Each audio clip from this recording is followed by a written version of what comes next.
Mr. Secretary, thank you very much for that comprehensive and detailed explanation of how the U.S. will rebalance towards the Asia-Pacific. We will take a number of questions. I invite those who wish to take the floor to hold up their name cards horizontally, which gives me a slightly better chance of reading them.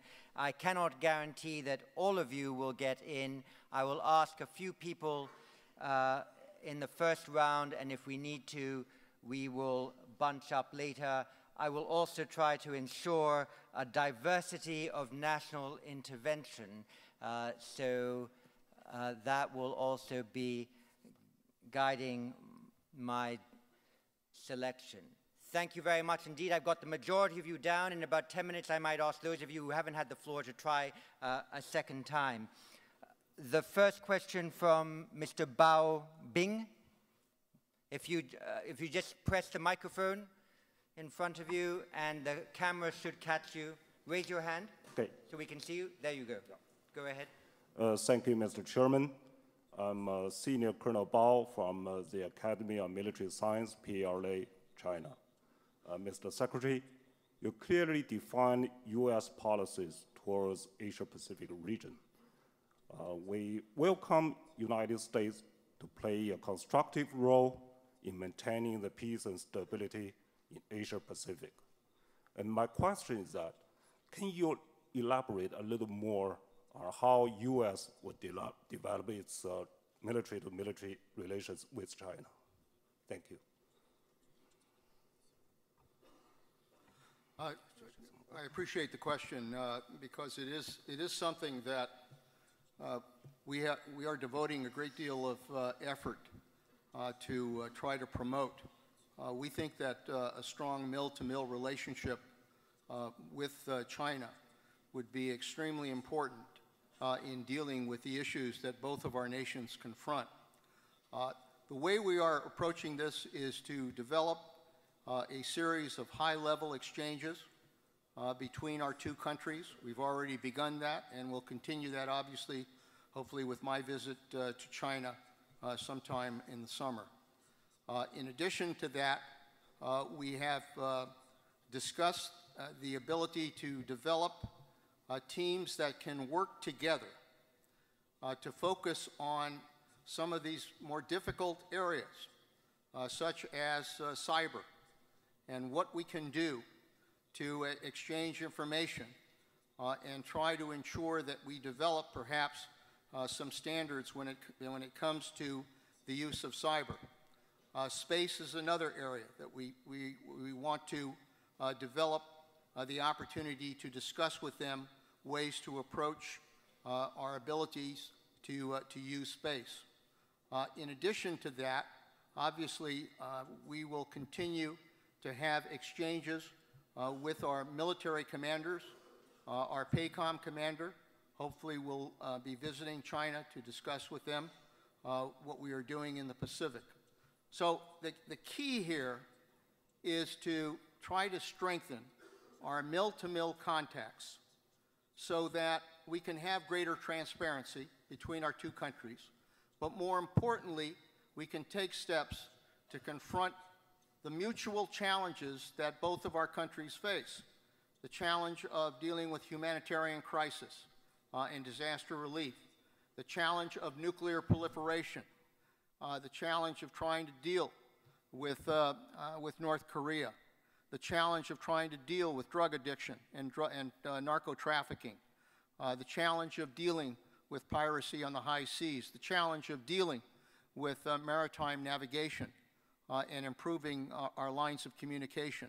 These are all common challenges that we face, and the best way to do that is by improving our mill-to-mill relationship.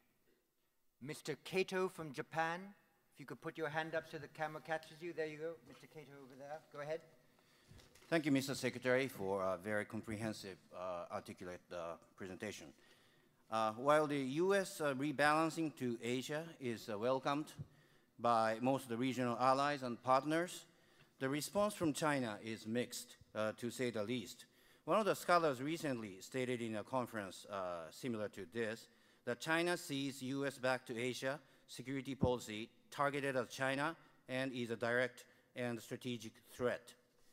And you just said in your presentation that you reject this kind of idea, but I have to say that the reality is that rebalancing has triggered some strategic distrust, especially on the part of China, which could destabilize the region. How do you deal with this kind of perhaps unintended but negative consequence of the strategic shift? Thank you. Thank you for the question.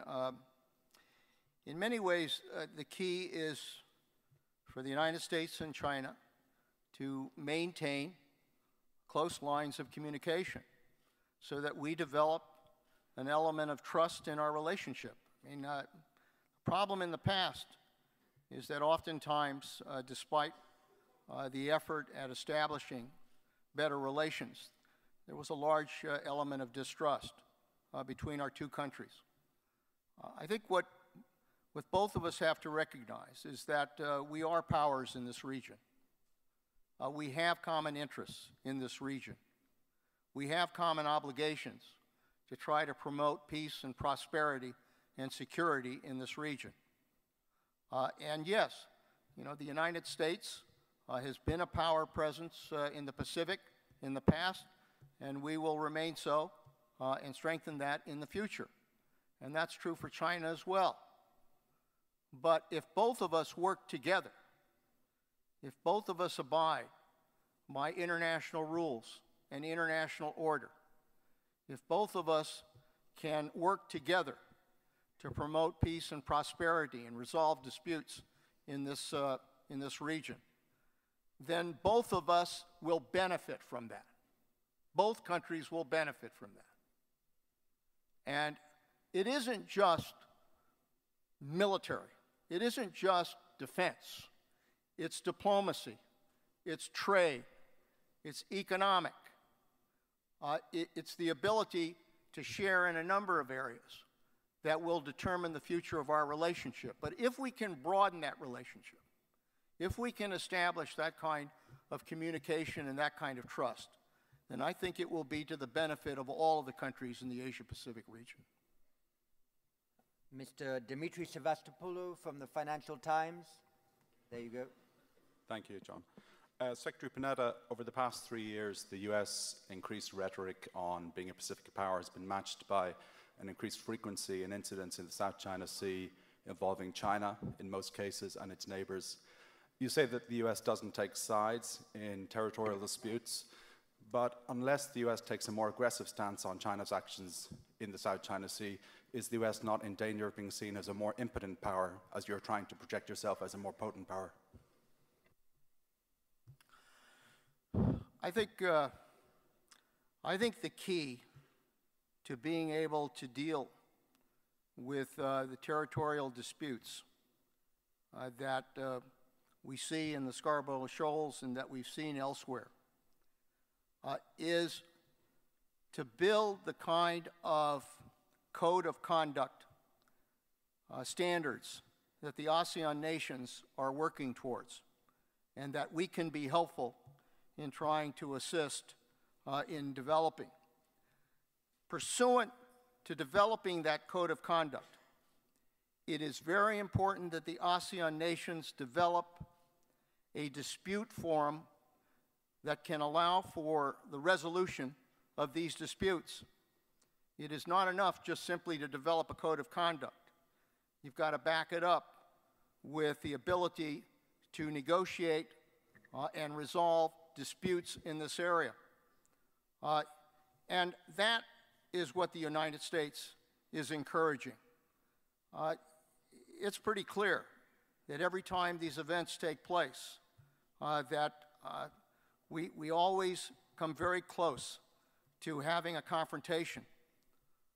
And that's dangerous for all countries in this region.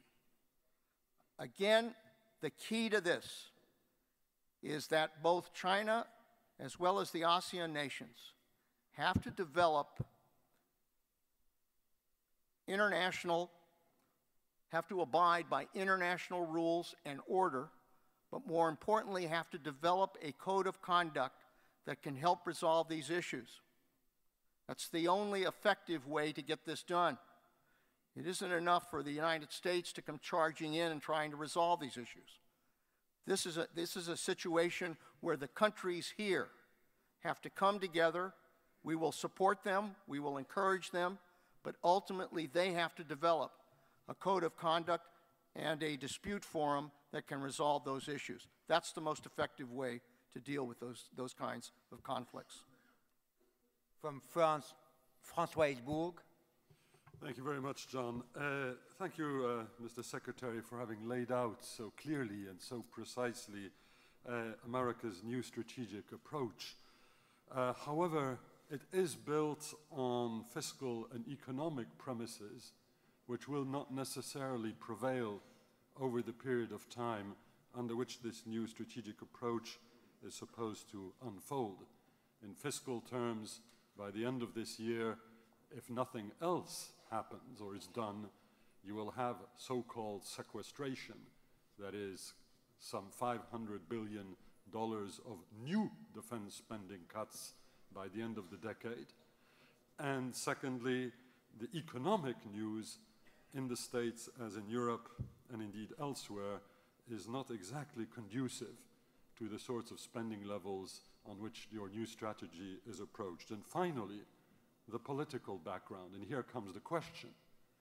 What is your confidence, given that fiscal, economic, and political backdrop, what is your confidence that this is going to become a bipartisan, solid, new American strategy rather than simply the project of President Obama's administration? Okay, but let me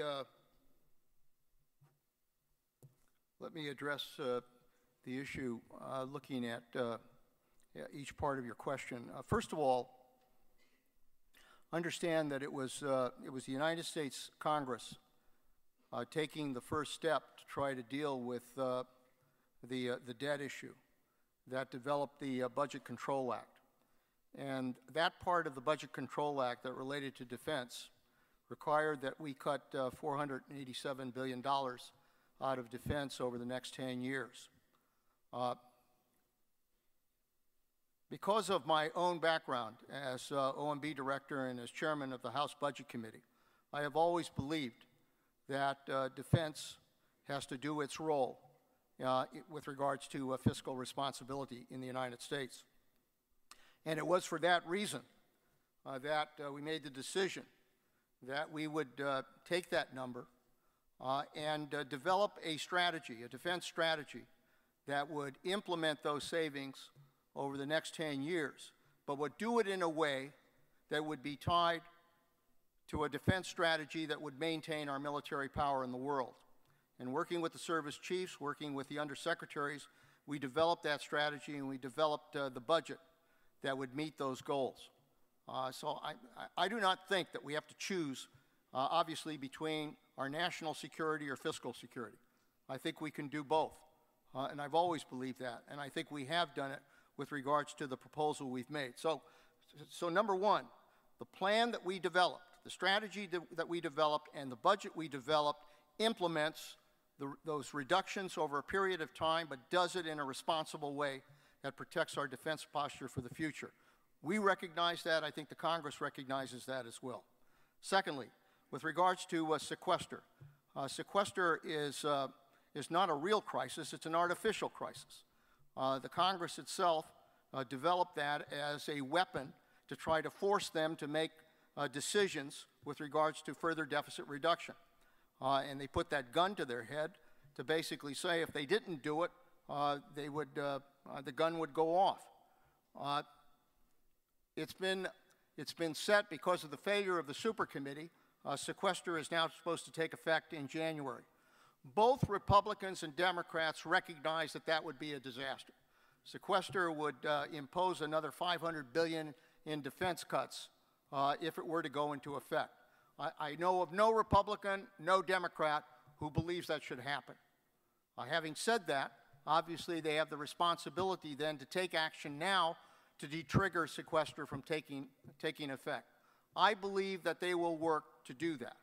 I really do, because I think there isn't anyone that wants that to happen. So I'm confident that ultimately Republicans and Democrats will find a way to trigger that artificial crisis that they put in place.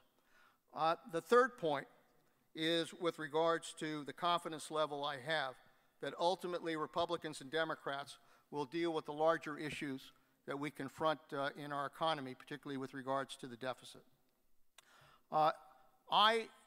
In my history in the Congress, I participated in every major budget summit, beginning with Reagan, President Reagan, continuing with President Bush, and as OMB director for President Clinton, developed the budget, the deficit reduction plan that President Clinton put in place. In every one of those, it was important for Republicans and Democrats to put everything on the table and to look at every area of spending, not just defense, not just domestic spending, but at entitlements and at revenues. And it was because we put all of those elements together in those packages that we ultimately were able to balance the budget. I know the politics of this is difficult, both for Republicans and Democrats, but I ultimately believe that because it is so important to our country and to our economy, that ultimately they will find the courage that is required here to be able to develop that kind of approach to deficit reduction. Next is Norodom Siravut, advisor to His Majesty the King of Cambodia. Thank you, Mr. Chair.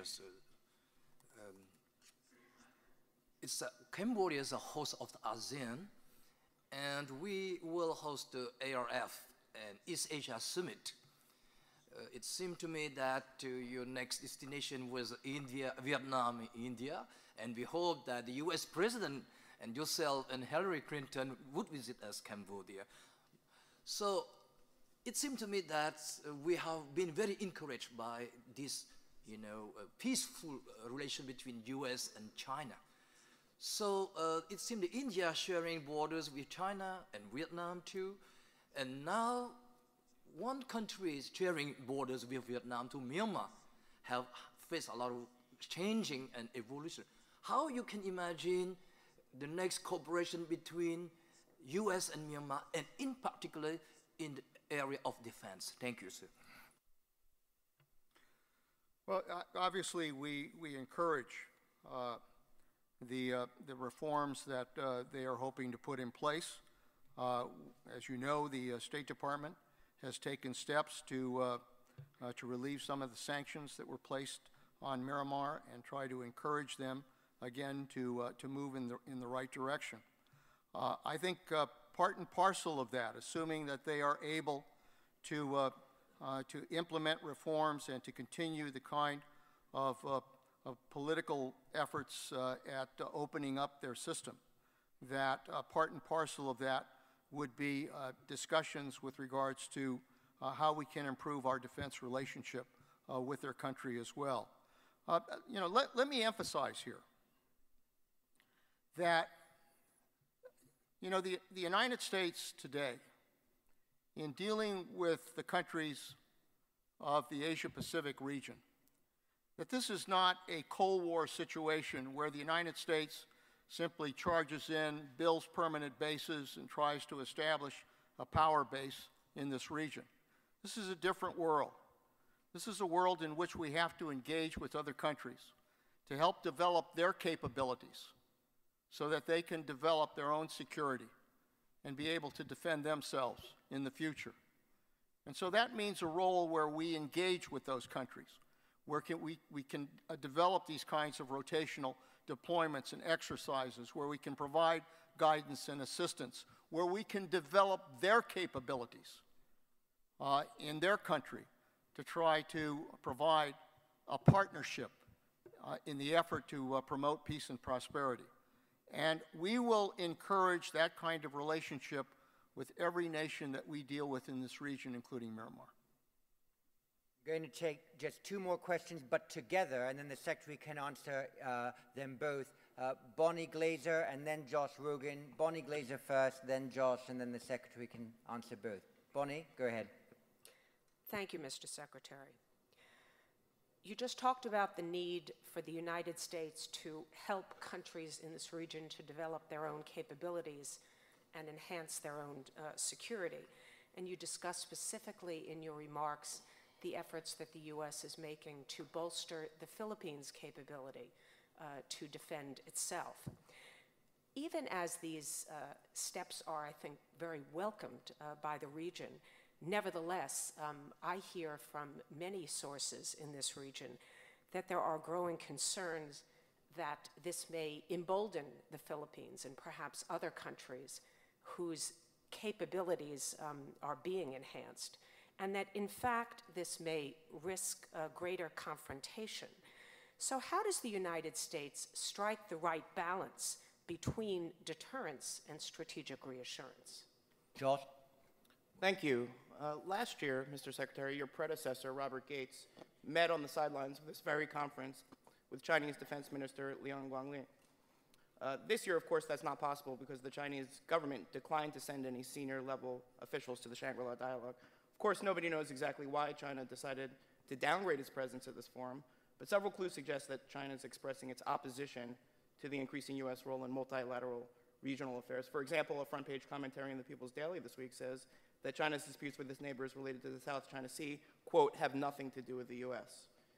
I'm wondering, do you agree that U.S. is, as the commentary quoted, an external force of hegemony that is intervening improperly in the South China Sea? Were you disappointed that the Chinese government decided not to send any high-level officials to this dialogue? And what do you think this says about China's willingness to engage constructively with the United States on regional issues of mutual concern? Thank you.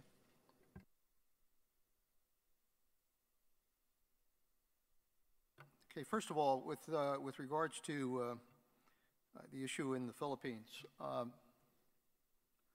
I think it's important to understand that that countries, a real respect for the sovereignty of countries, requires that we do everything we can to help support those countries, develop their capabilities, and be able to secure and defend themselves, but at the same time, encourage them, as I said, to abide by the principles that I laid out here. And the key principle is to abide by an international set of rules and standards and order that all nations should abide by. I don't think we should take the attitude that just because we improve their capabilities that we're asking for more trouble, because that will guarantee that the only powers in this region then are going to be the United States and China, as opposed to other nations having the ability to engage in defending and promoting their own security. And I think that would be wrong. So I think that it is a positive step to be able to encourage and develop those capabilities, and at the same time make very clear that those countries in exchange have to abide by a clear set of rules and requirements and regulations that all nations should abide by. And that's something that frankly has to be done on the diplomatic side as well. The outreach here to the countries of Asia Pacific, as I stressed, cannot just be on the military side. Has to be on the diplomatic side, has to be on economic development, has to be in a number of other areas that expand the relationship between countries. And if we can do it on that broader set of issues and engage on a broader set of issues, then I think we'll have a much better chance of being able to assure that all countries will seek to resolve their disputes peacefully as opposed to engaging in conflict. With regards to China, you know, our relationship with China, we approach it in a very clear-eyed way. We're not naive about the relationship, and neither is China. We both understand the differences we have. We both understand the conflicts we have. But we also both understand that there really is no other alternative but for both of us to engage and to improve our communications and to improve our mill-to-mill relationships. When I was director of the CIA, dealing with a number of countries, there were disputes, we had differences, but at the same time we had strong intelligence relationships because they understood it was in their interest and we understood that it was in our interest. And that's the kind of mature relationship that I think we ultimately have to have with China. You know, we will have ups and downs. That's the nature of these kinds of relationships. We have that with Russia. We have that with other countries in the world. There are up and down relationships. There are moments when you agree. There are moments when you disagree. But you maintain lines of communication. You maintain lines of diplomacy. You maintain the kind of contact that will allow you to talk with one another and hopefully be able to resolve those differences and to focus on those areas where you do agree and on those areas where you can develop a better relationship. And so that's what we're intent on doing here with China, is to build that kind of relationship, recognizing that we're going to have disputes, recognizing that we're going to have conflicts, but also recognizing that it is in the interests of both China and the United States to resolve these issues in a peaceful way. That's the only key to advancing their prosperity and to advancing our prosperity. In 1 minute, I will close this session. I thought that I might just make a note from the IISS point of view about the relationship between China and the Shangri-La dialogue. In March of last year, the Chinese government published its defense white paper. And if you look at the chapter on regional security, it states clearly that the People's Liberation Army attaches great importance to multilateral defense diplomacy and in particular to the Shangri-La dialogue. That's in the paragraph in their defense white paper. And some months after that defense white paper was published, General Yang Guangli, Defense Minister of China, attended his first Shangri-La dialogue. This March, I went to Beijing and had excellent discussions with the PLA leadership, with invitations for the senior leadership of the People's Liberation Army and the Defense Minister. And I was told then that travel schedules and domestic priorities might make ministerial level attendance this year difficult, something they very much regretted because they would not want their absence from the Shangri-La dialogue to be misinterpreted.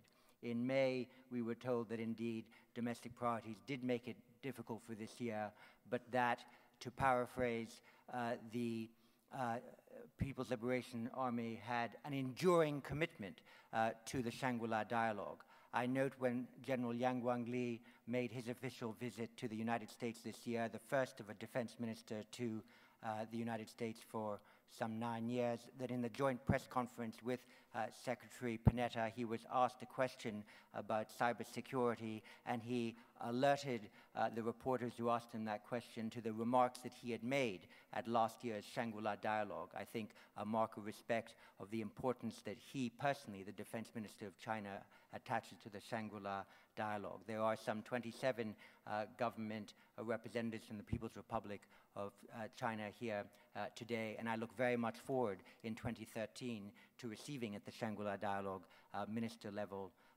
representation from China.